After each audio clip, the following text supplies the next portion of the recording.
الحمد لله نحمده ونستعينه ونستغفره ونؤمن به ونتوكل عليه ونعوذ بالله من شرور أنفسنا ومن سيئات أعمالنا من يهده الله فلا مضل له ومن يضلل فلا هادي له ونشهد أن لا إله إلا الله وحده لا شريك له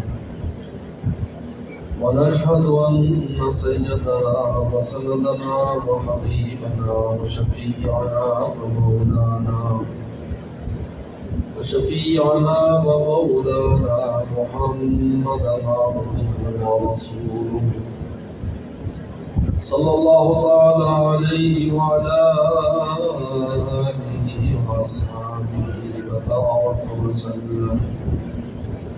أما بعد فأعوذ بالله من الشيطان الرجيم. بسم الله الرحمن الرحيم. الرحمن علم القرآن خلق الإنسان علمه البيان. وقال النبي صلى الله عليه وسلم من سلك طريقا يلتمس به علما سهل الله به طريقا إلى الجنة أو كما قال عليه الصلاة والسلام. اللہ صدق رسولہ النبی الکریم. میرے محترم دوستو، آج کا یہ اجتماع قاری حفاظت صاحب جینا محدود شعبہ بنات کے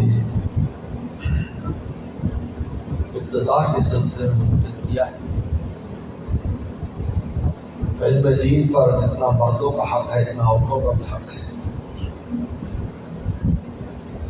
اس لیے ہمیں قرون اولیٰ سے آج تک یعنی حضرات صحابہ اکرام سے رسول اللہ کے دور سے آج تک ہر زمانے میں جہاں بڑے بڑے علماء ملتے ہیں ہمیں عالمات بھی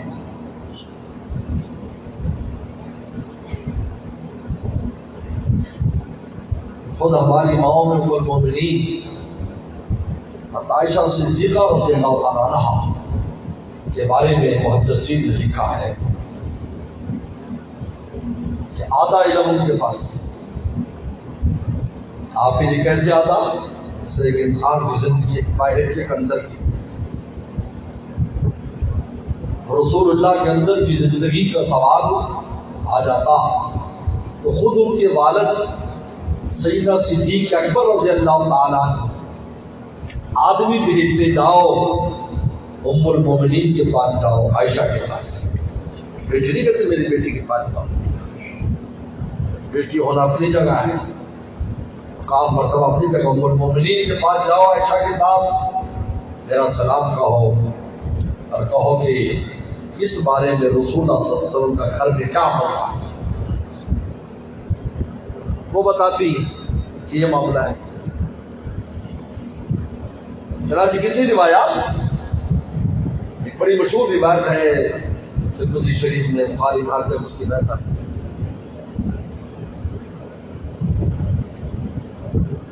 کہ عصر کے بعد نفل نماز ہے یا نہیں، یہ بحث آ گئی صحابہ کے دور میں، خلفائے راشدین کے دور میں. بعض نے کہا کہ پیغمبر اسلام نے عصر کے بعد نفل پڑھے، تیسرے بات کہتے. اور اما عائشہ صدیقہ رضی اللہ عنہ کی طرف منسوخ کر دیا کہ ان سے یہ بات آئی.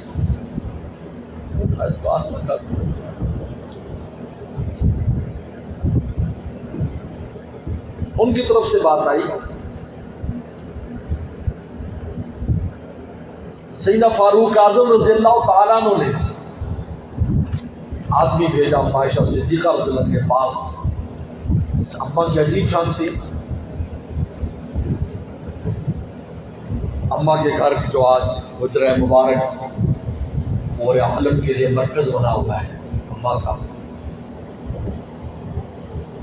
اس حجرے میں دروازے کے پاس تشریف رکھا کرتی تھی، پردہ لٹکا ہوتا تھا، باہر چوکٹ پر دو مستقل شاگرد، ایک اماں کا بھانجا عروہ بن زبیر اور ایک اماں کا غلام مسروق بن اجدع، جو ہر وقت باہر بیٹھے رہتے، اماں سے پڑھتے بھی رہتے اور کچھ سادہ سوال جو کام ہوتا وہ بھی کرتے اور لوگوں کی بات آج اماں تک پہنچاتے، اور تو بعد ان کے بھانجے تھے تو اندر بھی چلے جاتے۔ اس لیے بعض جگہ پر محدثین بحث کرتے ہیں کہ یہ عروہ کون سا ہے، عروہ دو ہے، دونوں محدث ہیں، ایک عروہ بن زبیر ہے جو اماں کے بھانجے ہیں اور تسلیمہ کے بیٹے ہیں، ایک عروہ مزنی ہے، یہ بھی اسی زمانے میں ہے۔ تو کئی بحث آ جاتی ہے کہ اماں سے حدیث لینے والا کون سا عروہ ہے، کیونکہ باپ کا نام ساتھ نہیں لگا ہوا، نسبت نہیں لگی ہوئی، تو اس حدیث میں جو سوال جواب ہوتا ہے اس کی بے تکلفی پر محدثین فیصلہ کرتے ہیں کہ یہ بھانجا خالہ ہی سے ایسی بات کر سکتا ہے۔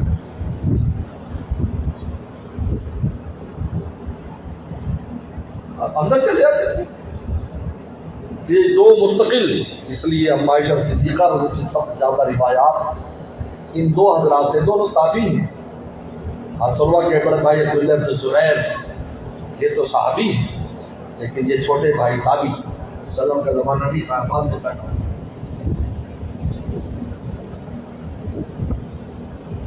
آدمی پہنچا، سوال پہنچایا گیا، امیر المومنین نے پوچھوایا ہے کیا آپ کی جو نسبت ہے یہ رسول اللہ صلی اللہ علیہ وسلم کے بعد نفل نماز پڑھی؟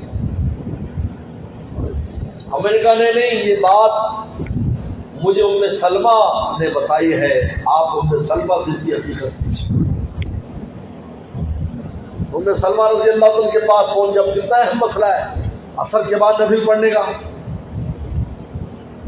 کیونکہ رسول اللہ نے فرمایا کہ عصر کے بعد نفل نماز نہیں ہے جب تک سورج غروب نہ ہو، لا صلاۃ بعد العصر حتی تغرب الشمس ولا بعد الفجر حتی تطلع الشمس، فجر کے بعد طلوع فجر سے لے کر طلوع آفتاب تک نماز نہیں، زیادہ نہ فجر سے پہلے نماز پڑھ سکتے نفلی نماز میں، یہاں تک کہ طواف کے جو 2 رکعتیں ہیں وہ بھی نہیں پڑھ سکتے۔ مسئلہ سن لیجیے، بہت سے لوگ حج پر جا رہے ہوں گے یا عمرے کرتے ہوں گے، وہاں جا کر یہ غلطی کرتے ہیں، یہ لوگ پڑھ رہے تھے، اس لیے کہتے ہیں گھر سے سیکھ کے جاؤ، لوگوں کے پیچھے نہ چلو، لوگ تو پتہ نہیں کیا کچھ کرتے ہیں، پتہ نہیں اس کا کیا عقیدہ ہے، کون ہے کون نہیں ہے،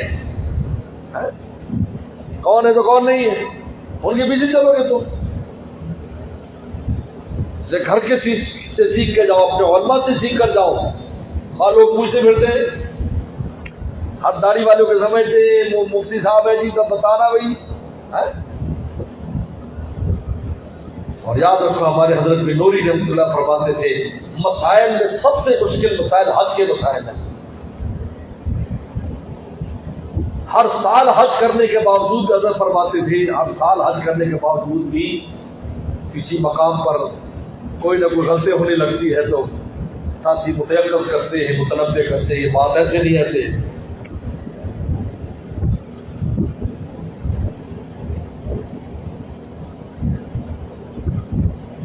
یہ نفل بھی نہیں پڑھ، یہ 2 رکعت جو واجب ہے یہ بھی نہیں پڑھ سکتے، نہ فجر سے پہلے، نہ فجر کے بعد غروب آفتاب تک، اور نہ عصر کی نماز کے بعد غروب آفتاب تک۔ یہ 2 رکعت واجب نہیں پڑھ سکتے۔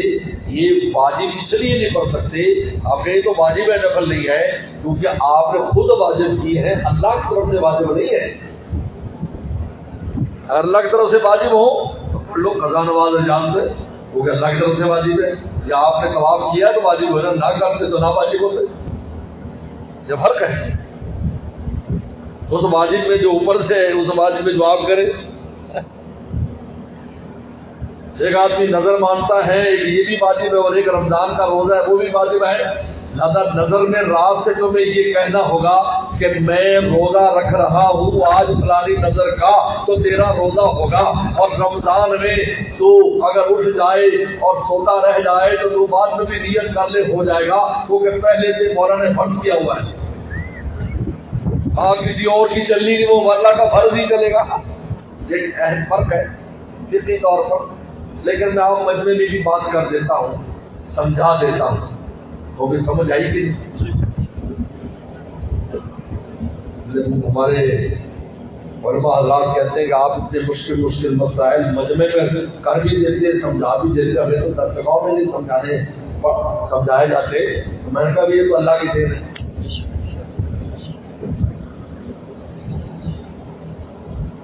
حضرت ام سلمہ رضی اللہ عنہ کے پاس آدمی چلا گیا کہ آپ کی طرف اما عائشہ نے بتایا ہے کہ رسول صلی اللہ علیہ وسلم کی میں نماز پڑھی گھر میں، کہا میں اس کی حقیقت بتاتی ہوں، اب دیکھو حقیقت آئی سامنے۔ پیغمبر اسلام تشریف لائے گھر میں اور نفل نماز شروع کر دیا، صرف پڑھا کر آئے اور نماز شروع کر دی گھر میں۔ تو میں نے اپنی لونڈی کو، گھر میں کام کرنے والی بچی کو پاس بھیج دیا کہ رسول اللہ کے پاس جا چلی جا، ایسا تو نہیں کہ آپ بھول گئے، آپ تو ہمیں منع کرتے ہیں کہ اثر کے بعد نماز نہیں اتر، آج خود پڑھ رہے ہیں، تاکہ یہ بات کہہ دینا، یہ بات کہہ دینا، جس سے معلوم ہوا کہ اگر کوئی بہت ضروری بات ہو تو نماز میں کوئی ہو تو اس کو کہا جا سکتا ہے، یہ مسئلہ مستقبل اچھا کوئی ایمرجنسی ہوگی وہ ہوگی تو کہا بھائی ایمرجنسی میں اسپتال جا رہا ہوں، آپ نماز پڑھ رہے ہیں، کوئی بات نہیں، تیسری بات سننے سے آپ کی نماز میں کوئی فرق نہیں، آپ کی پرواز خراب نہیں ہوگی۔ رسول اللہ کے پاس کھڑی ہو جا اور جا کر کہہ دے کہ آپ تو عصر کے بعد نماز سے منع کر تو آپ خود پڑھ رہے ہیں، یہ بات کہہ کر کہا کہ اگر رسول اللہ کو اشارہ کرے تو پیچھے ہٹ جانا، اور اگر بھول گئے ہوں گے تو رسول اللہ نماز کو توڑ دیں۔ آپ نے ایسے اشارہ کیا پیچھے، وہ پیچھے۔ جب نماز ختم ہو گئی تو رسول اللہ نے فرمایا ام سلمہ یہ نفل نہیں پڑھ رہا، یہ ظہر کے بعد کی 2 رکعتیں ہیں، جو ایک وفد آیا تھا تو میں فرض کے بعد مصروف ہو گیا، میں وہ 2 رکعتیں نہیں پڑھ سکا، میں وہ 2 رکعتیں پڑھ رہا ہوں، اس لیے کہ پیغمبر علیہ السلام پر بہت سی ایسی چیزیں ضروری تھی جو مجھے آپ پر نہیں ہے، آپ پر تہجد ضروری اور فرض تھا لیکن مجھے آپ پر نہیں ہے۔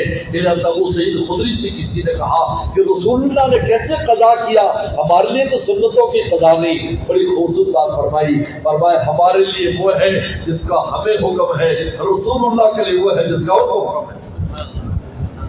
اتنی عظیم الشان بات فرمائی، میں ان پر کیا نہیں کر سکتے، آپ اگر کوئی عمل کر رہے ہیں ہمیں اجازت دیں گے تو کریں گے، ہمیں اجازت نہیں تو ہم نہیں کر سکتے۔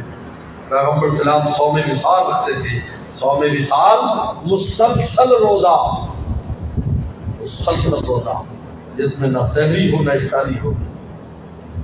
صحابہ نے کہا ہم بھی رکھیں گے، صحابہ تو عاشق تھے، رحمت دیکھتے، ہم بھی ایسا روزہ رکھیں گے، نہ سحری کریں گے نہ افطار، 2 روزے 3 4 جہاں تک جا سکے۔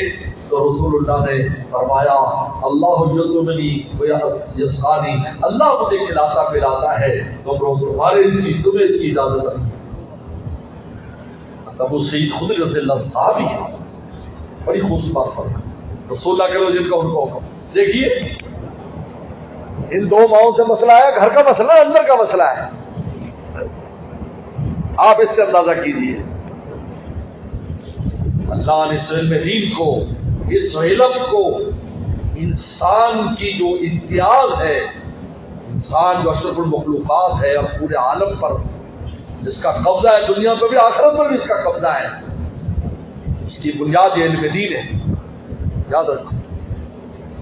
اس لیے کہ علم دین وحی الہی ہے، اور وحی الہی کا تحمل صرف انسان کا سینہ کر سکتا ہے، اور کسی چیز میں گنجائش نہیں ہے۔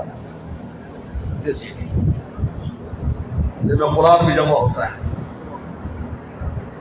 جس میں علوم لفظ بھی جمع ہوتے ہیں، کہ اللہ نے ہمیں عجیب سینہ دیا ہے، ایسا سینہ کسی مخلوق کے پاس نہیں، حتیٰ کہ فرشتوں کے پاس نہیں ہے۔ عجیب بات ہے، دے دو بھی تھوڑی چائے پیتا رہوں.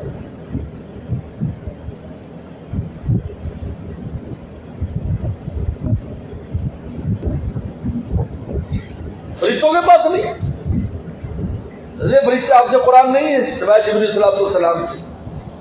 اور ان کے بارے میں حضرت شیخ الحدیث مولانا زکریا رحمہ اللہ نے لکھا ہے کہ جبریل علیہ السلام کا جب خبیر بنایا اللہ نے کیونکہ دور سے پیدا ہوئے ہیں تو اس وقت اس میں علم کا دودھ شامل کیا گیا خبیر میں. دودھ علمی علم کے دودھ کے ساتھ نور کا خبیر بنا کر جبریل السلام کو بنایا گیا تاکہ کیونکہ آئندہ آنے والے آدم السلام سے لے کر اور پیغمبر صلی اللہ علیہ وسلم تک پیغمبروں تک وہی لانے کی ان کو ذمہ داری دینی تھی. لہٰذا ان کے اندر خود یہ صلاحیت ضروری تھی کہ اللہ کی وحی کا تحمل کر سکے اور علوم الہیہ کو اپنے اندر سمو سکے.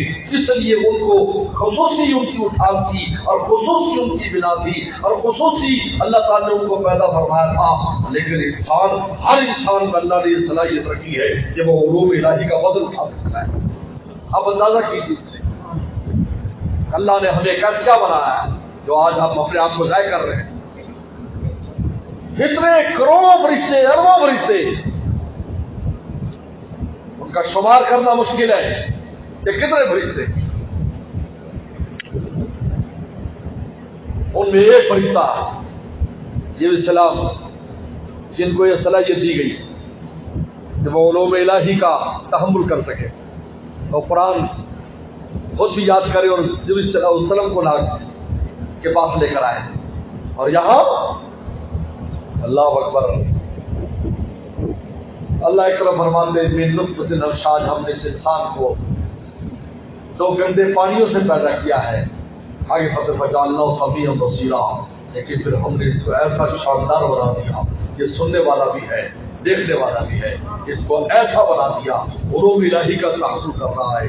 زبان سے علوم اس کے جاری ہے قرآن اس کے جاری ہے حدیث جاری ہے علم جاری ہے جو فرشتے جس کا تحمل نہ کر سکے.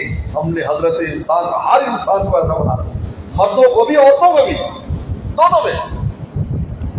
دونوں میں صلاحیت رکھی. وہ بھی انسان ہے ہم بھی انسان ہیں دونوں برابر ہیں. اس کا مطلب تھوڑی ہے کہ عورتوں میں صلاحیت کم ہے بلکہ عورتوں کے تو اتنے فضائل ہیں کہ بندے شرمندہ ہو جائیں. آج ہم تو عورتوں کو رگڑا دیتے رہتے ہیں. اسلام میں سب سے پہلے قربانی دینے والی عورت ہے. یہیں سے شروع کر لو آپ کہانی. حضرت سمیہ رضی اللہ تعالیٰ شہیدوں کی جب فریض بنے گی اسلام کی سب سے پہلا نام ایک خاتون کا آ رہا ہے مرد کا نہیں آ رہا ہے عورت کا نام آ رہا ہے. کتنی کمزور ہے قربانی دیکھیں. اور یہ وہ زمانہ ہے جب کہ تمام ایمان کی اجازت تھی کہ اپنا ایمان چھپا لو. کمزور تھی ایمان چھپا لیتے مثال قائم کر دی قیامت تک کے لیے.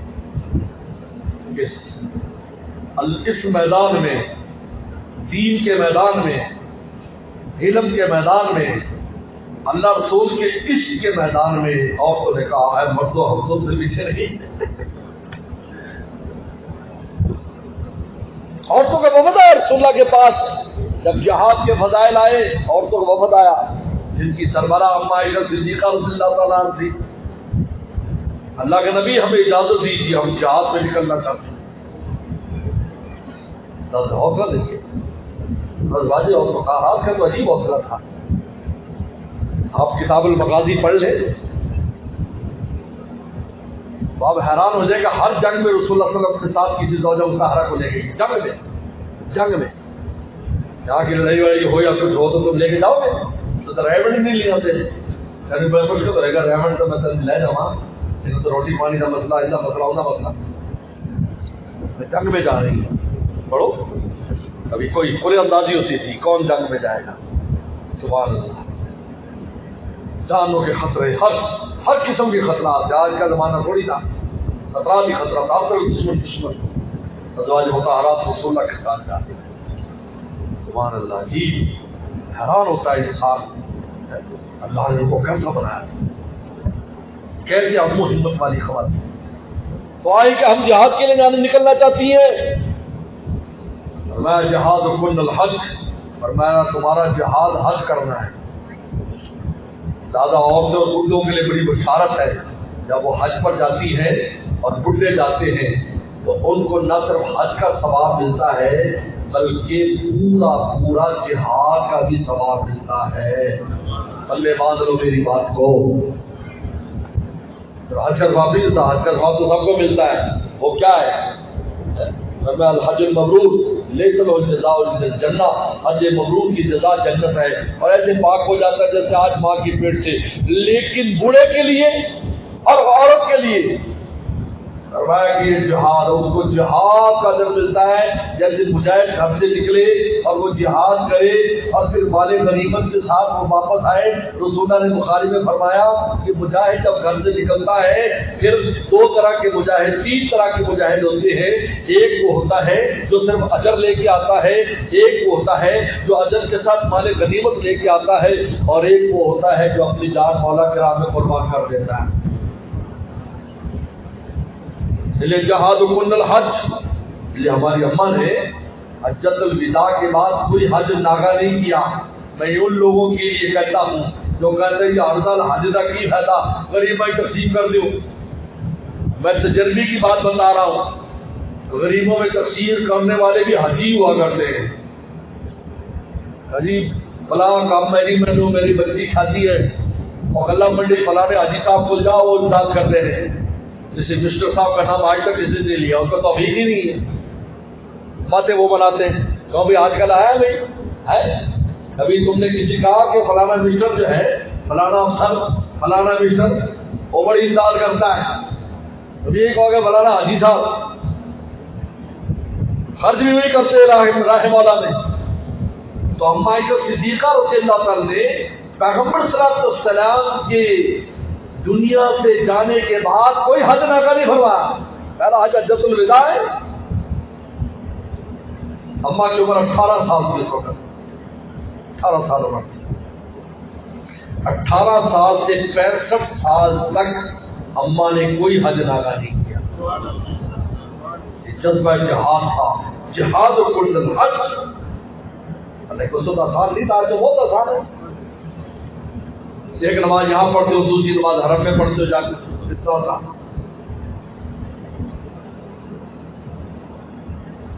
تو میرے دوستو، انسان کی جو فضیلت ہے اور انسان کی جو برتری ہے ساری مخلوقات پر، اس لیے کہ یہ علوم الہی کا تحمل کرتا ہے.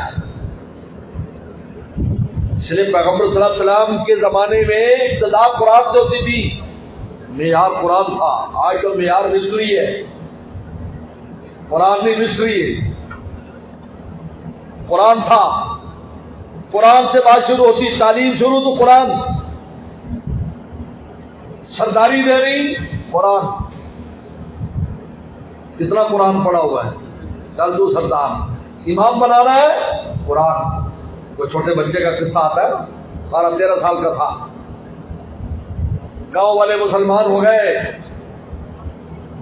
تو گئے واپس. رسول نے فرمایا جو زیادہ قرآن جانتا اس کو امام بنا لینا. اب سردار نے انٹرویو کیا تو ایک چھوٹا بچہ 12-13 سال کا، اس کو قرآن بہت یاد تھا، اور اس طرح یاد تھا. وہ خود فرماتے ہیں، بخاری میں آتا ہے کہ جب قافلے سفر کرتے تھے صحابہ اکرام کے، تو وہاں ہمارے قریب سے جب گزرتے تو وہ نمازیں پڑھتے تھے، تو میں ان کے پاس چلا جاتا اور میں پوچھتا کہ تم کیا پڑھتے ہو ان کا قرآن. تو مجھے وہ فوراً میں یاد کر لیتا ان سے. صحابہ تو قرآن، حالانکہ مسلمان نہیں تھے، صحابہ تو قرآن یاد کرتے تھے.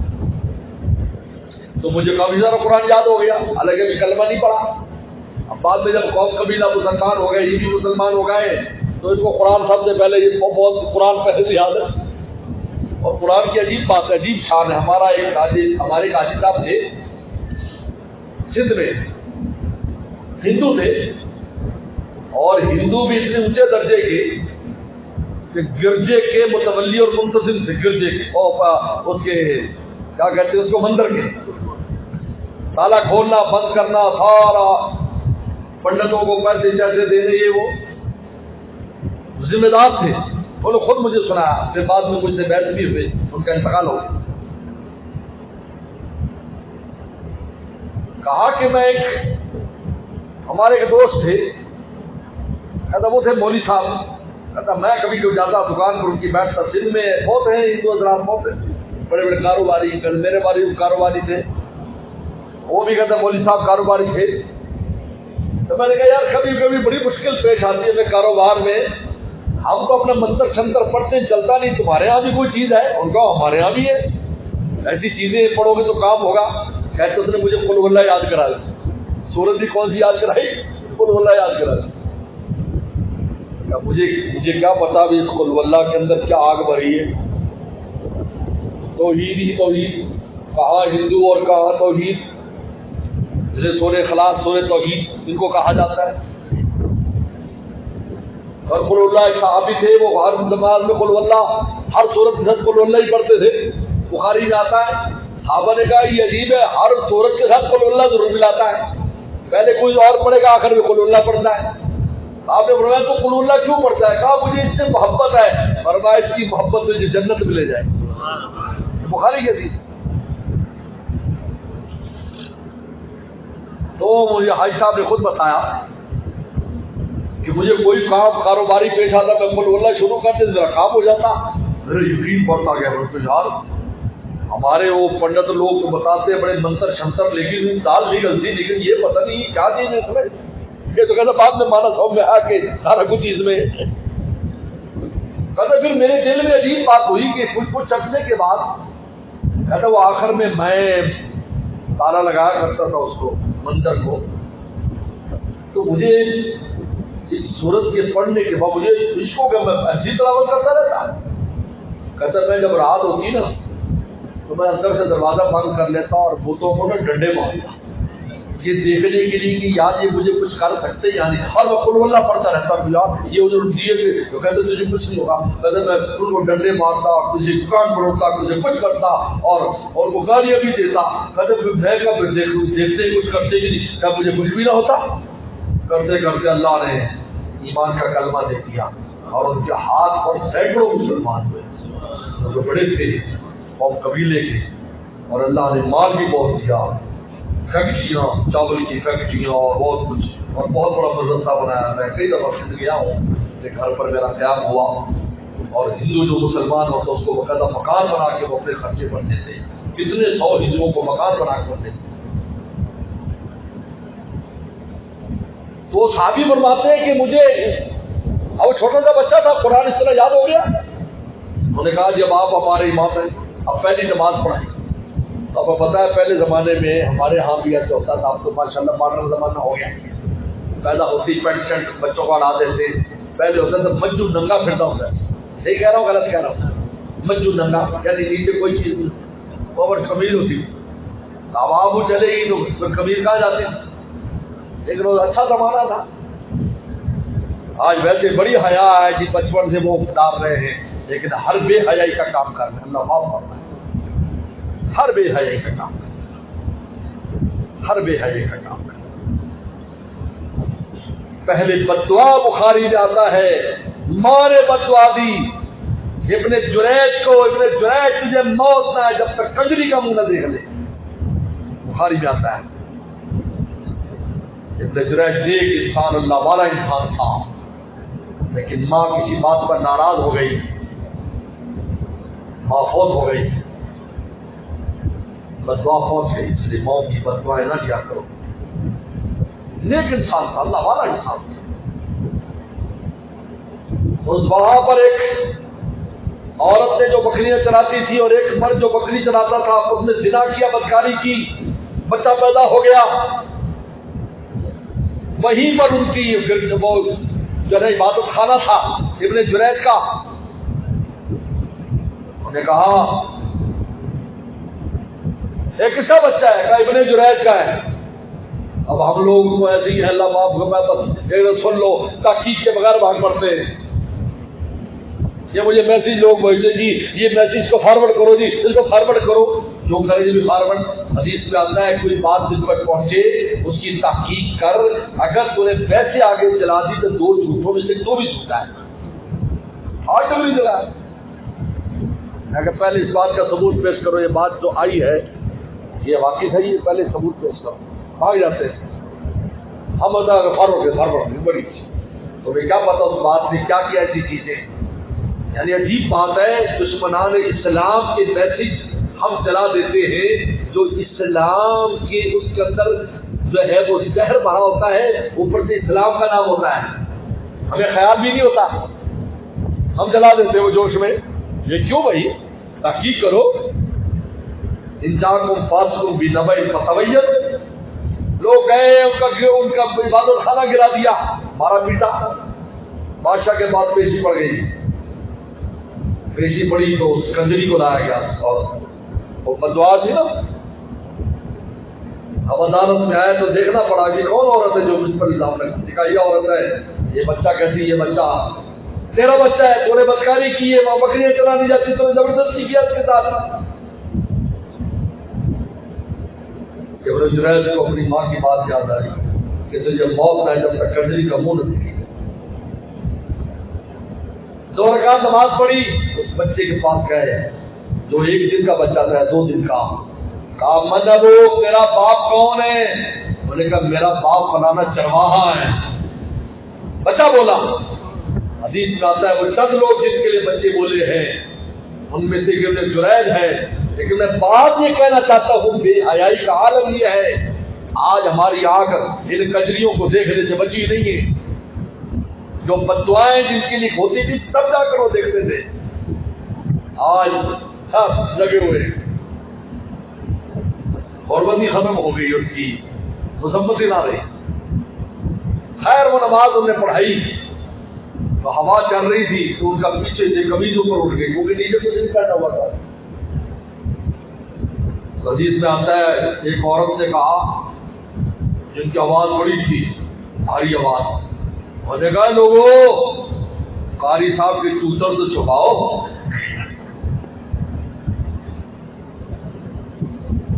صحابی فرماتے ہیں لوگ بیٹھ گئے نماز کے بعد, بھائی امام صاحب ہے ہمارا, کپڑے بیچارے کے پاس ہے نہیں, غریب کر کے دے, شلوار تو ہے نہیں, قمیض ہے, وہ یوں آواز چلے گی تو بڑے مسئلے ہیں. اب یہ مسئلے کہ وہ جائز ناجائز وہ الگ بات ہے, ابھی تک مسائل آئے نہیں تھے. وہ کہتے سب نے چندہ کر کے میرے لیے لمبا جبہ بنایا, یہ سارا جبہ پہنتے ہیں. تو کہتے ہیں اسلام کے بعد مجھے سب سے بڑی خوشی اس کی ہوئی کہ مجھے یہ اعزاز دیا گیا کہ میں جبہ پہن کر ایسے پھرتا تھا کہ جس تک قوم کا امام ہوں. قرآن کو ایسے امام بنایا. غزوہ احد میں قبر میں دفن کرنے کا معاملہ آیا, روایت میں جن کو قرآن پہلے یاد ہو اس کو قبلے کی طرف پہلے رکھا. شادی کا مسئلہ آیا, شادی کا مسئلہ ہے, ایک عورت کی شادی کا مسئلہ ہے. صحابی نے کہا میری شادی کرا دیں, فرمایا قرآن کس طرح آتا ہے. آج ہم کہتے ہیں انگریزی کتنی آتی, دینداری دیکھتا تھا کہ حدیث شریف میں آتا ہے اپنی بچے کی شادی کرنی ہو بچے کی تو بچی میں دینداری دیکھو, اور اگر بچی کی کرنی ہو تو دینداری اور اخلاق دیکھو لڑکے کے. بعد میں باقی چیز دیکھو, تمہاری برادری ہے یا نہیں, مال پانی ہے یا نہیں, اور فلانی چیز ہے یا نہیں. پہلے یہ دیکھو کہ دینداری ہے یا نہیں. اور دینداری آج کیا ہے, میں کہتا ہوں 5 ٹائم نماز پڑھتا ہو اور کسی گندی عادت میں مبتلا نہ ہو, جوئے میں, شراب میں, نشے میں, غلط صحبت میں نہ ہو. اب 5 ٹائم نماز پڑھتا بھائی یہ دینداری کا بھی باقی چیز آتی جائیں گی. عورتوں میں دینداری 5 ٹائم نماز پڑھتی ہو, پردے کا اہتمام کرتی ہو, بس. اس کے بعد اگلی چیز ہے کہ آپ کی برادری ہے یا نہیں. آج برادری نہ ہو جی اچھے اچھے رشتے, دیندار برادری نہیں. میں تو کہا کرتا ہوں جی ساڈا نانا بھی برادری دیکھتا تو ساڈے ابا کی شادی نہیں ہوتی, کیونکہ ساڈا ابا جیندا ہے, اما میں جرمان تھی. جاؤ بھائی تو گھاٹا پیا ساڈے نانے نے, دسو بھائی تو گھاٹا پیا. نانے نے کہا شادی کروں گا عالم ہونا چاہیے. ہماری نانی جب ہمارے گھر آئی تھی ابا جی کو دیکھنے کے لیے بابل نگر میں, تو کمرے میں رہتے تھے, نیچے مسلح تھا اسی پر رہتے تھے, چھوٹا سا کمرہ تھا, گجرا تھا. تو نانا نے رپورٹ لی, اپنے بھائی کو بھی بھیجا تھا, ہمارے نانا پنچر باپ سے بھیجا, رپورٹ لی. ہاں چھوٹے نانا فرمایا کرتے تھے, میں نے کہا یہ دنیا کہتے ہو تو کچھ بھی نہیں ہے، اس کی تو جائیدادیں بھی ٹوٹی ہوئی ہے، وہ بھی تاروں کے ساتھ بندھی ہوئی ہے، تاروں کے ساتھ، اور ٹوٹا ہوا بستر بوریا ہے۔ اور اگر علم کا پوچھتے ہو تو میں نے اس سے علمی باتیں کی ہے، تو اس کا گھر علم سے بھرا ہوا ہے۔ نانا نے کہا مجھے علم چاہیے، دنیا نہیں چاہیے۔ آج دنیا کی کمی آ گئی کیا؟ دین کے ساتھ تو دنیا ہے، کیا دنیا کمی آ گئی؟ ان کی اولادیں بھوکی مر گئی؟ بتاؤ۔ اللہ کا شکر ہے پورے عالم میں فیضان، پورے عالم میں کام ہے۔ دینداری دیکھو، لڑکا لڑکی پہلے نمبر پر دینداری، اس کے بعد باقی۔ میں قرآن یاد ہے؟ ہاں جی، جاؤ تیری شادی کر دی، یہ معیار تھا اس زمانے میں۔ آج بھی یہ معیار بناؤ، پھر دیکھو کیسے تم کو ملتا ہے، کیسی راحت ملتی ہے۔ میں نے بڑے بڑے دنیا داروں کے گھروں کے حالات دیکھے، پیسے میں گھرکے پڑے، اور گھر میں عورتوں کا یہ حال کر رکھا ہے تو یہ چھوٹی سی خواہش پوری کرنے کے لیے تیار ہے، اور عیاشیوں کے لیے کبھی لندن جا رہے ہیں، اور کبھی ملیشیا، اور کبھی انڈونیشیا، اور کہیں جا رہے ہیں گھر کے اندر میں۔ اور اگر دیندار ہے تو وہ لقمہ بھی کھاتا ہے تو بانٹ کے کھاتا ہے، ماں کی خدمت بھی کرتا ہے۔ حضرت زین العابدین حضرت امام حسین رضی اللہ تعالیٰ عنہ کے صاحبزادے اپنی والدہ کے ساتھ روٹی نہیں کھاتے تھے، اماں کہتی میرے ساتھ بیٹا بیٹھ کے میرے ساتھ کھا۔ کہا کہ اماں ہو سکتا ہے کہ کسی بوٹی یا کسی چیز پر آپ کی نظر ہو اور وہ میں اٹھا دوں، اور آپ نہ اٹھا سکے تو پہلے اٹھا دو، تو مجھے دل پر گرانی محسوس ہوتی ہے۔ آپ جب کھا کے چھوڑ دیں گی تو بچا ہوا میں کھاؤں گا، میرے سبب ہو گئے۔ یہ ساری چیزیں اس لیے میرے دوستو، اللہ تعالیٰ کا شکر ہمیں ادا کرنا چاہیے کہ یہ مدارس ہمارے ملک میں ہیں۔ الحمدللہ میں بہت سے ملکوں میں گیا ہوں، نیوزی لینڈ سے لے کر افریقہ کے اندر تک، اور اب ادھر یورپ میں، وہاں نوجوان جو دینی ذوق رکھتے ہیں ان سے انٹرویو کرو، آپ کیا چاہتے ہو؟ تو پاکستان میں جا کے پڑھنا چاہتے ہیں، اس میں نہیں،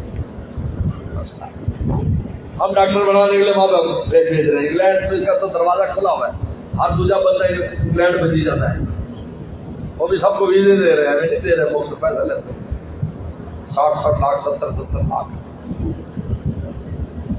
لیکن علم دین ایسا ہے ہمارے اس پاکستان میں کہ پوری دنیا سے لوگ یہاں آ کر پڑھنا چاہتے ہیں۔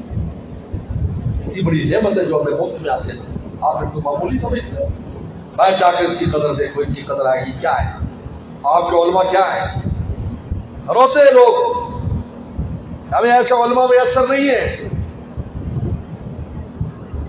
میں ترکی گیا ہوں، وہاں کے شیخ الحدیث سے ملا ہوں، عراق کے شیخ الحدیث سے میری ملاقات ہوئی۔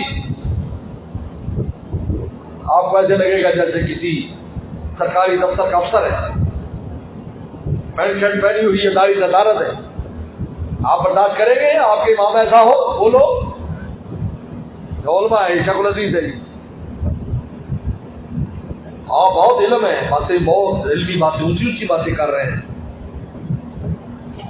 لیکن علم نام سے جس کا نہیں ہے کہ آپ کی زبان پر ہو۔ فرمایا علم آنس یہ بخشایت رہے، علم وہ ہے جو راستہ کھول دے تیرے لیے، راہ آنس کے پیشایت رہے، اور راستہ وہ ہے جو مولا تک پہنچا دے۔ علم پر تنزلی مارے بہت، علم پر دلزلی یارے بہت۔ اگر علم صرف جسم پالنے کے لیے یہ صاف ہے، اور اگر علم تیرے دل پر اثر کر رہا ہے تو یہ تیرا دوست ہے۔ میرے دوستو بہت بڑی نعمت ہے، اور یہ بنات کے شعبے ہمارے پاکستان میں کھلنے لگے، وفاق المدارس کا بہت بڑا کارنامہ ہے۔ آج پورے عالم میں لوگ اس طرف پر جاتے ہیں، تعلیم اس طرف پر پورے عالم میں، جیسے آپ کی یہاں ہوتی ہے،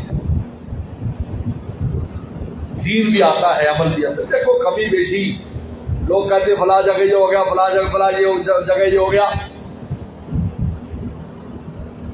تو میں پھر دو باتیں اس کے جواب میں کہا کرتا ہوں، یہ فلاں مدرسہ میں ایسے ہو گیا، فلاں مدرسے میں ایسے ہو گیا۔ آپ سے میرا ایک سوال ہے، پیغمبر صاحب کہاں رہتے تھے؟ جلدی بولو۔ مدینہ شریف میں کہاں رہتے تھے؟ اب منافقین کہاں رہتے تھے؟ بولو۔ مدینے میں ڈیرے لگائے تھے انہوں نے بھی، شیطان نے ان کے وہاں بٹھایا تاکہ پیغمبر سلام کی دعوت پر اثر انداز ہو۔ جہاں اچھے کام ہوتے ہیں شیطان کی کوشش ہوتی ہے کہ وہاں ایسے لوگوں کو داخل کرے جو کام خراب کرے۔ حضرت بنوری رحمۃ اللہ کے زمانے میں ایک طالب علم پکڑ گیا چوری کرتے ہوئے، کہا کر رہے طالب علم نے چوری کی ہے، اور میں طالب علم چوری نہیں کرتا، یہ چور طالب علموں کی شکل میں آیا ہوا ہے، طالب علم چوری نہیں کرتا۔ اور اچھی عجیب بات ہے، ہم نے تو ملفوظ سنا تو میں اپنا تجربہ بتاتا ہوں، ہمارے ایک طالب علم چوری کرتے پکڑا گیا، اور چوری کیا کرتا تھا؟ برتن، بڑی مشکل سے ہم یہاں سے برتن لے جاتے، وہ 70 کا زمانہ ایسا تو نہیں تھا آج سولتے، یہاں سے کپڑے دیکھتی اور چائے دانی اور یہ چیزیں لے جاتے ہیں۔ اب طالب علموں کو یہ احساسہ ہوتا، وہ یہ جو نا اس کے سلور کے برتن چوری کرتا تھا، سلور کے، یار برتن بدل کون لے جاتا ہے، جیسے وہاں دھونے کے لیے رکھے ہیں تو اٹھا کے لے گئے، نماز کے اندر چلے گئے تو برتن گئے، کمرے میں سے برتن گئے، کمرے کھولے ہوتے تھے، طالب علم درویش ہو گئے تھے، کمرے میں کھولے ہوتے، بڑی پریشانی۔ استاد سے کہا جی برتن ہے، سمجھ میں نہیں آ رہا جی، ہر ایک ہے جی میرے جی کیا جانی گم ہو گئی، میرا جی کبھی گم ہو گیا۔ اب ہم طالب علموں نے پیرا بٹھا دیا، تو یار پیرا دو، جب نماز کے ٹائم جائیں تو ایک دو ساتھی اپنی جماعت کر لیں، لیکن ادھر بریک ہو کے اس وقت سارے ہاسٹل خالی ہو جاتا ہے۔ اب وہ ایک دن دیکھا کہ تو 15-16 سال کا بچہ جب نماز کا وقت ہوا تو وہ باہر کی دیوار سے چڑھ کے اندر آیا، ڈالے کام کے اوپر میں منزل کر نیچے درسگاہیں جو اوپر رہتے تھے، اور اس کو پکڑ لیا، اس کا استاد کے پاس لے گئے، اس کی پٹائی کی۔ آپ حیران ہو جائیں گے، میں خود بھی ان طلبہ میں شامل ہوں جن کی ڈیوٹی لگی کہ اس کے ساتھ جاؤ اور نادو کھیت میں جہاں یہ برتن چھپاتا ہے وہاں سے لے کے آؤ۔ ہم نے اونٹ ریڑا کیا جس پر لاد کے لائے، اونٹ ریڑا، اونٹ ریڑا، آپ خود سوچو کتنے ہوں گے، اور مسجد میں لا کے ڈھیر لگا دیا برتنوں کا، اور اس کو پوچھا، انہوں نے کہا جی پوری ایک گینگ اور جماعت ہے، ہمارے بڑے ہیں سربراہ ہم پر، ہمیں طالب علموں کی شکل میں مدرسوں میں داخل کیا ہے، یہ ابھی اگر 1-2 دن اور گزرتے تو ٹرک پورا بن چکا تھا جو فیکٹری چلا جاتا، لیکن یہاں حضرت بنوری کی دعائیں ہیں اس لیے میری داد نکلی، اور پھر برتن وغیرہ تقسیم کیے۔ حضرت بنوری فرماتے تھے تو میں یہ بات کرتا ہوں، کہا کرتا ہوں کہ شیطان وہی زور لگائے گا نا جہاں اچھا کام ہوگا، بولو بھائی ہے، بولو کی جگہ تو نہیں لگائے گا، کیونکہ بات تو ہو ہی رہا ہے، ہاں کیا ضرورت ہے، بولو وہی زور لگائے گا۔ کہتے سکول جاتے تو بچوں کو کچھ نہیں ہوتا، مدرسے سے آتے کچھ ہوتا ہے، میں کہ سکول جانا انہوں کی غم ہے، وہ کہتے ہیں میرے چیلے مر رہے ہیں، مدرسے ان کو خطرہ ہے نا کہ فقیر اور عالم بن جائے گا تو 1000 آپتوں سے زیادہ بھاری۔ اور دوسری بات اپنی شیخ کی بتاتا ہوں، پھر بیان ختم۔ ہمارے شیخ سے کسی نے کہا میں ریبنڈ گیا تھا جی، تو یوں ہے، سما ہے، یہاں ہے، سما ہے، 10 شکایتیں کر کے ریبنڈ اجتماع میں آیا ہوگا۔ حضرت بڑی خوبصورت بات ہے، اللہ والے بھی بڑی تربیت کرتے ہیں، کہا یار دیکھو یہ جو گلشن ہوتا ہے نا، گلشن باغ، اس میں ایک تو بلبل آتا ہے، بلبل آ کر پھول تلاش کرتا ہے کہ پھول کہاں ہے، اور پھول کے اوپر بیٹھ کر ناز و نام کی باتیں کرتا ہے، محبت کی باتیں پھول کے ساتھ کرتا ہے، اس کو یہ غرض نہیں ہوتا کہ اور کیا چیز ہے، اس کو تو پھول سے غرض ہوتی ہے، اس کی غرض پوری ہو جاتی ہے۔ اور ایک سور آتا ہے، وہ گندگی تلاش کرتا ہے کہ یار کہیں کوئی بیٹ پڑی ہو، کہیں کتے نے پخانا کیا ہو، انسان نے پخانا کیا ہو، بلی نے پخانا کیا ہو، وہ اس کو تلاش کرتا ہے۔ کہا کہ بلبل بنو سور نہ بنو،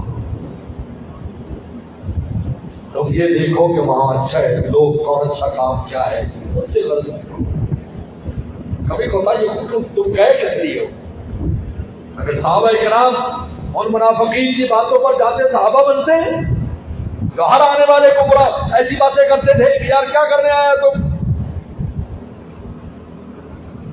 کس کا یہ تازی ایمان مذاق اڑاتے کہ ابھی جو سورت رسول اللہ نے بیان کی ہے ممبر پر، وہ کسی کا ایمان پڑا، کس کا پڑا، استغفر اللہ۔ قرآن کہتا ہے لیکن ایمان والوں کا ایمان پڑ گیا، زیادہ تو ایمان برابر جو کروں، اس لیے اللہ کا شکر ادا کرنا چاہیے۔ اور میں مبارکباد پیش کرتا ہوں عبد الباسط صاحب کو کہ انہوں نے بنات کے مدرسے کا افتتاح کیا، شروع کیا ہے۔ اپنے بچوں کو دینی تعلیم سے آراستہ کرو میرے دوستوں، اسی میں عافیت ہے، ورنہ حالات بہت خراب ہیں، بہت خراب ہیں۔ میں آپ کو مشورہ نہیں دوں گا کہ جاؤ طرف لے کے جاؤ، ڈاکٹر کرا لو، مدرسے میں داخل کر دو، عافیت ہے۔ بچی کا یہ ہے کہ اچھے گھر میں چلی جائے، بس سر پہ طبقہ کچھ علم کا رکھنا ضروری نہیں ہے، جیل میں نیند ہوگا پیشاب کرے گی۔ ہمارے ایک بچی پڑھتی تھی، والد فوج تھا، والدہ گھروں میں کام کرتی تھی اور معذور تھی، یعنی والدہ فارغ سے معذور بھی تھی، پھر بھی گھر کے کام کاج کرتی تھی۔ وہ لے کر آئیے چھوٹی بچی کی یہ میری حالت ہی ہے، تو فرما نہیں بس آپ لے آئے، اب بھول جاؤ، کپڑے ہمارے دل میں، خاصا کتابیں ہمارے دل میں، سب قرآن پڑھایا، علم پڑھایا۔ اور جب وہ عالمہ بن گئی تو رشتہ اچھا آ گیا، حالانکہ وہ مائی کو پوچھتا نہیں تھا۔ وہ نے برادری میں کہا یار پڑھی لکھی تو یہ بھائی ہماری برادری میں اور عالمہ بھی ہے، قرآن اچھا پڑھتی، شادی ہو گئی، اچھی جگہ چلی گئی، محلے والوں کو پتہ چلا عالمہ ہے، انہیں مدرسہ بنا دیا، 500 بچیاں پڑھتی ہیں اس کے بعد، اور ماں کو لے گی، اماں اب کام نہیں کرنا تو بیٹھ تخت پر بیٹھ، ہم تیری خدمت کریں گے۔ کیسے کیسی حیران ہو جائیں گے مدرسوں کا، آپ شکر ادا نہیں کر سکتے، شکریہ ادا نہیں کر سکتے۔ کیسے کیسے لوگ ہمارے پاس آتے ہیں، کیسے کیسے ہم ان کو بنا دیتے ہیں۔ آج عزت کی روٹی کھا رہے ہیں، آج کوئی عالم ان کی مانگ ہے، ہم جانتے ہیں جب وہ بند ہے جو کر دیتے ہیں۔ لوگ کہتے ہیں مجھے، میں دوسرے ملکوں میں جاتا ہوں اور عربوں کا بہت ذوق ہے جی یتیم خانے ہوں ہم بہت امداد کریں گے۔ میں اگر میں یتیم خانے کا لفظ استعمال کرنا برا سمجھتا ہوں۔ ہمارے ہاں یتیم بچے بچیاں ہیں لیکن وہ فخر سے پھرتے ہیں۔ یتیم خانے والا تو اپنے اوپر ویسے ہی سمجھتے یار میں یتیم ہوں، کیونکہ یتیم خانہ جو لکھا ہوا ہے یتیم خانے کا اسٹوڈنٹ ہے، یہ صاحب فلم ہے۔ میں کہ مجھے بالکل پڑھائے 1 روپیہ مجھے گوارا نہیں ہے، یتیم خانے کے نام پر نہیں، دینی تعلیم کے نام پر دو۔ یتیم ہے لیکن ہم اس کو لوگ ویسے فخر کے ساتھ بھائی کوئی نہیں، بڑا اللہ موجود ہے، کوئی کام کی بات نہیں۔ مدرسہ والے ابے یہ موتی صاحب ابا ہے، ہمیں پتہ ہے یتیم بچے کیسے خواہشات۔ ابھی ہم نے وردی شروع کرائی تھی، آگے جی میں کسی پر اما جی چاہتے تھا، میری اما نہیں میرا ابا نہیں، فرما نہیں۔ ابھی 200 گز کپڑا میں نے 200 میٹر کراچی سے منگایا اور 10 دن بولا چلو ان کے کپڑے بناؤ، کبھی محسوس نہ ہو کہ میرا ابا نہیں میری اما نہیں۔ اب کتنی دن اللہ کا شکر ادا کر سچے میں پڑے رہا کرو۔ ان علماء کے زمانے میں ان علماء جو مدرسوں والے کام کر رہے ہیں، ایسی دل خراش، یہ تو قیامت کے دن کھلے گا۔ کیسے کیسے لوگ یہ مدرسوں والے تیار کرتے ہیں، کیسے کیسے ہمارے پاس آتے ہیں۔ 8 سال بچہ ہمارے پاس آتا ہے یا بچی، ہم نے کبھی نہیں پوچھا تیرا ابا کیا کرتا ہے، ہمیں نہیں پوچھا۔ ہماری نظر اس پر ہے تو اچھا بڑھ جا، اچھا بڑھ، ہمیں نہیں پتا، ہمارے اخلاص ہے۔ ہمیں تو اس دن پتا چلتا ہے جب پگڑی باندھتی ہے اس پر دوپٹہ پہناتے یہ فلاں فیملی کے لوگ ہیں، یہ ہمیں کوئی غرض نہیں، ہمیں غرض ہے یہ بچہ آیا نا یہ امانت ہے۔ ہم خود بھی ڈرتے ڈراتے بھی رہتے ہیں استادوں کو، ڈرو، یہ دیکھو امانت ہے، یہ دیکھو ڈرو۔ رسول اللہ کے زمانے کو دیکھو، بلال آیا تھا، وہ بلال کوئی ریفرنس سے نہیں آیا، عمار آیا تھا، یاسر آیا تھا، سیب رومی آیا تھا، سلمان کو کسی ریفرنس سے نہیں آیا۔ رسول اللہ نے ان کی عشق اور محبت پر فیصلے کر دیے۔ آج اس کے نام قیامت تک کے لیے، قیامت کے بعد بھی ملتا ہے۔ یہ اخلاص ہے مدارس کا، اس سے بس اللہ کا شکر ادا کریں، ان مدرسوں سے جڑے، ان بچوں کو دینی تعلیم سے، خصوصاً بچوں کے بارے میں میں آپ کو تاکید کر رہا ہوں، نرسک کراؤ، دینی تعلیم دلاؤ۔ بڑی بڑی ڈگری میں ضرورت رہی ہے،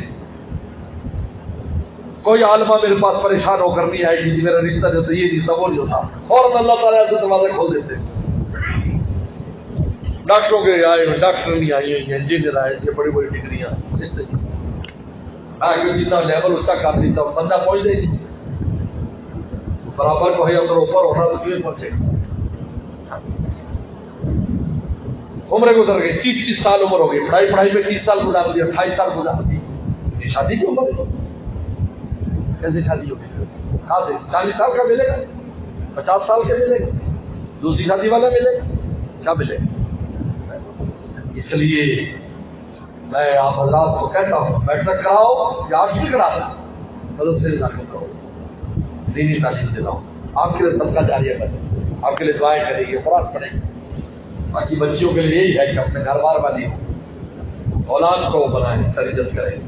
مولانا شبیر عثمانی رحمہ اللہ نے بیان کیا, اس وقت اس زمانے کا سب سے بڑا مشکل اس اسٹیج پر تھا, جب اس نے بیان کے تو سوچے گا کاش میری ماں بھی مولانا شبیر صاحب کی ماں کی طرح ہوتی جس نے کو مدرسے میں داخل کیا. آج ان کی بات سن کر مجھے پتا چلا ہم جاہل ہو گئے, چاہے انگریزی بولنے کتنا آتا, انگریزی کو علم ہے. میں انگلینڈ گیا تو میں نے کہا یار یہ جھاڑو جو دے رہا ہے یہ کون سی زبان بولتا ہے؟ کہ جی انگلش. میں کہ جو لیٹرین صاف کرے کون سے ہوتا ہے؟ انگلش. اچھا, ہمارے وہاں تو بڑے بڑے افسر بولتے ہیں یار, یہاں یہ بگے بھی بولتا ہے. ہاں جی سارے انگلش بولتے ہیں. وہ اس کا مطلب ہے یہ کوئی کمال نہیں زبان ہے. بڑے آتے آپ نے تو اچھا آپریشن کیا کہ علم اور چیز ہے, علم کے سے کوئی تعلق نہیں. میں یہاں سے آسٹریلیا سفر ہوا میرا, میں یہاں سے دبئی سے بیٹھا, 13 گھنٹے کا سفر تھا. تھوڑی دیر گزری, کوئی گھنٹہ دیر کو کھانے پینے کے بعد, اب وہ ایسی فلائٹوں میں تو انگریز ہوتے ہیں, ان کا جو اڑن بازی ہوتی. اب میں جہاں بیٹھا تھا تو میرے پاس وہ افسر آیا بڑا, جو ان کا انگلش میں تھوڑی مجھ سے بات کی, تھوڑی بہت مجھے انگریزی آتی. ہمارے ابا نے میٹرک کرائی تھی, شاید ان کو پہلے ادراک تھا کہ اندر باہر جانا پڑے گا. تو میں نے کہا کہاں سے؟ کہا کہ میں دبئی کا. میں کہا عربی آتی ہے؟ میں کہا عربی میں بات کرتے آؤ بیٹھو. رونے لگا, کہنے میری ساری زندگی یہی گزر رہی ہے, میں ایک فلائٹ سے آتا ہوں 13 گھنٹے سفر کر کے, ریسٹ کے بعد پھر 13 گھنٹے, پھر ریسٹ کے بعد پھر 13 گھنٹے, یہ سفر ہے میرا دبئی سے آسٹریلیا, آسٹریلیا سے دبئی. نہ کہیں جا سکتا ہوں نہ آ سکتا ہوں. میں جہاز میں دیکھا یہ سارے اپنے کام میں مشغول ہیں, آپ 10ویں کر رہے ہیں, ورنہ آج کل تو وہاں بھی فلمیں چلا دی ہیں, جہاز میں بیٹھے بیٹھے تو مر جائے تو پتہ نہیں چلے, کلمہ بھی پتہ نہیں چل گیا.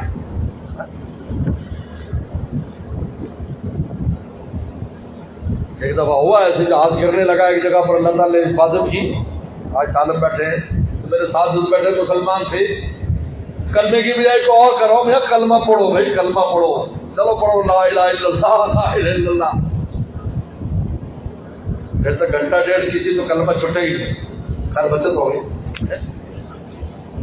2 چھوٹے چھوٹے طالب علم تھے, اس میں سفر کر رہے تھے, چھٹی سے اپنے گھر جا رہے تھے. جب باہر نکلے دوسرے اور ایئرپورٹ پر تو میں انہوں نے کہا کہ یار گاڑی پہ جلد بچ کے بیٹا, آپ لوگ جو ہے سب بچے ہیں کیونکہ تم چھوٹے چھوٹے طالب علم ہو, اللہ کو رحم آ گیا, ورنہ بھائی ہمارا حال بھی ایسا ہے اور یہ تو پوری قوم ایسی تھی. انہوں نے کہا آپ بیٹھے تصویر کر رہے ہیں, تو میں نے کہا آپ کوئی شیخ ہے, عالم ہے, مجھے کچھ باتیں کرنی ہے, میں بہت پریشان رہتا ہوں. خیر پھر آسٹریلیا تک بات چیت ہوئی, اس کو سمجھایا, دین کی بات بتائی, محبت کی بات بتائی. ماشاءاللہ اس کا چہرہ کھل گیا, تاکہ آج مجھے ایسے لگتا ہے کہ میں کسی قید سے آزاد ہو گیا. ہم نے بڑی خدمت کی. تو انگریز جو ساتھ بیٹھے تھے انہوں نے کہا یہ جو سواری ہے یہ فرسٹ کلاس کی ہے یا اکانومی کی ہے؟ کہا کہ کیوں؟ انہوں نے کہا اس کی اتنی خدمت کر تھوڑی دیر بعد کوئی چیز آ رہی ہے, کبھی کوئی چیز آ رہی ہے, کبھی کوئی چیز آ رہی ہے.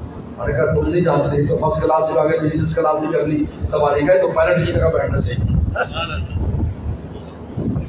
بس میرے دوستوں, اللہ مجھے آپ کو عمل کی توفیق عطا فرمائے. آپ کو دعوانا علیہ کمان کو سجانا تعلق وفل منا کمان ربنا اغفر لنا وتقبلنا وارحمنا انك انت الخاسرين.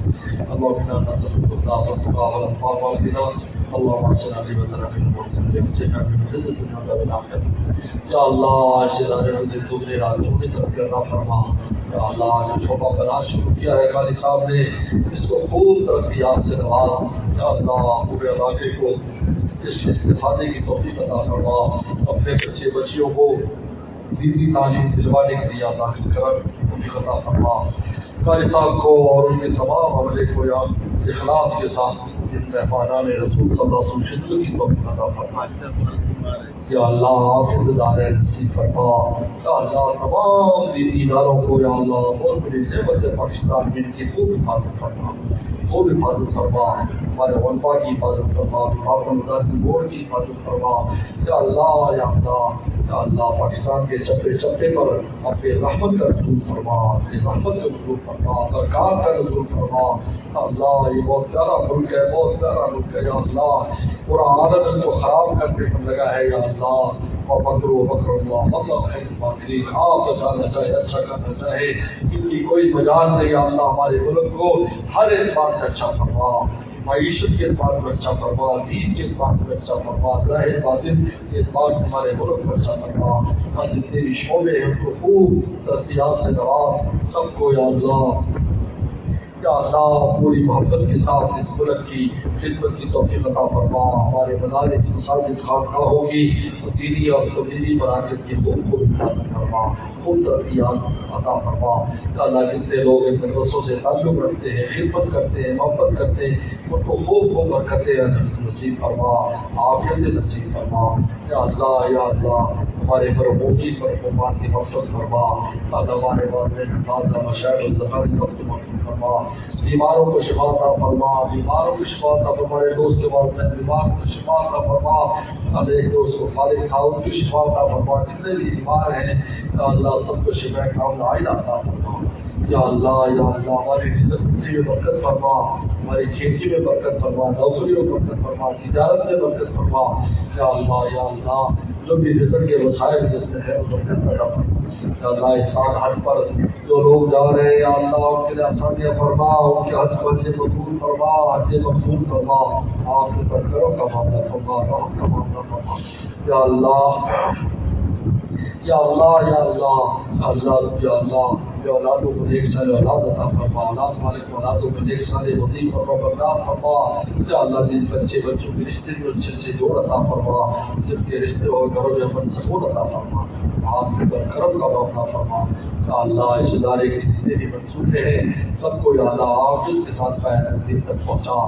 یا اللہ میرے آنے کو نظام کے آنے کو اور یا اللہ میزبانی میں بلانے کو قبول فرما. اللہ جو مانگے ہو جاتا فرما. جو نماز سے ہو جاتا فرما. ربنا تقبل منا انك انت العليم. صلی اللہ علیہ وسلم محمد و آلہ اجمعین.